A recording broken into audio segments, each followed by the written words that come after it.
जय श्री राम दर्शकों। व्यासपीठ पर बैठने वाले एक साधु की यह एक सच्ची घटना है। व्यासपीठ के ऊपर बैठकर साधु महाराज रामायण कथा सुनाते थे। इस कथा को सुनने के लिए बहुत सारे लोग आते थे और कथा सुनकर जाते थे। दर्शकों, कथा को आरंभ करने से पहले साधु महाराज का एक नियम था कि वे कहते, आइए हनुमान जी विराजिए, और उसके बाद ही कथा शुरू करते थे। दर्शकों, वहीं पर एक व्यक्ति कथा सुनने के लिए आता था जो खुद को वैज्ञानिक समझता था। दर्शकों, जब कई बार साधु से यह बात सुनी तो उसने लगा कि यदि साधु ऐसा कहते हैं तो क्या सचमुच हनुमान जी आते ही होंगे। कुछ दिनों तक वैज्ञानिक के मन में चलता रहा कि यह बात पूछे या ना पूछे। लेकिन एक दिन उन्होंने साधु से पूछा कि महाराज, आप हनुमान जी को रोज बुलाते हैं और गद्दी के ऊपर बैठने के लिए आग्रह करते हैं, तो क्या वे सचमुच आते हैं।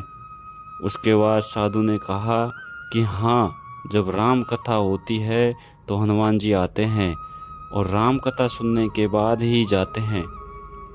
अब वैज्ञानिक को तो सबूत चाहिए था, तो बोला, ऐसे बात नहीं बनेगी। यदि हनुमान जी आपके यहाँ पर आते हैं तो आपको सबूत देना होगा।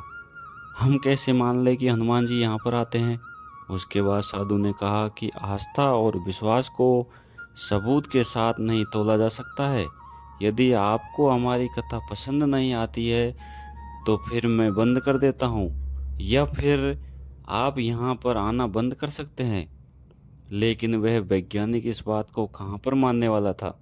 उसने कहा कि आप ही तो कहते हैं कि हनुमान जी यहाँ पर कथा सुनने के लिए आते हैं। यदि ऐसा सच में है तो आपको साबित करके दिखाना चाहिए।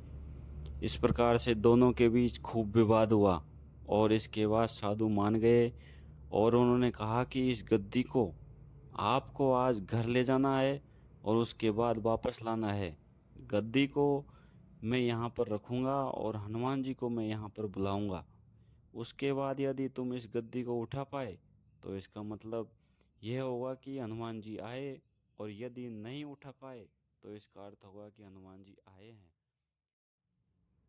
इस शर्त को मानने के लिए वैज्ञानिक तैयार हो गया।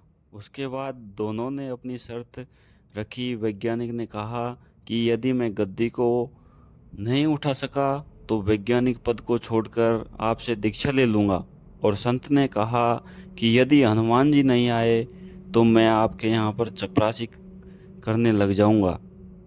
यह तरह की परीक्षा का नाम पूरे शहर के अंदर हो गया।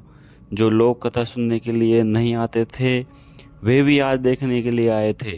भक्ति, प्रेम और विश्वास की परीक्षा होने वाली थी। उसके बाद गद्दी वहां पर रखी गई और साधु बोले, आइए महाराज पधारिए। उसके बाद साधु मन ही मन बोले कि महाराज, आज आस्था का प्रश्न है, आप रक्षा करें। उसके बाद वैज्ञानिक को बुलाया गया और उन्होंने 3 बार गद्दी को उठाने का प्रयास किया, लेकिन गद्दी 1 इंच भी नहीं हिल सकी। उसके बाद वैज्ञानिक साधु के पैरों में गिर पड़े और बोले, सचमुच आपकी भक्ति सच्ची है। श्रद्धा और भक्ति से जब हम किसी देव की आराधना करते हैं तो उसके अंदर बहुत अधिक शक्ति आ जाती है।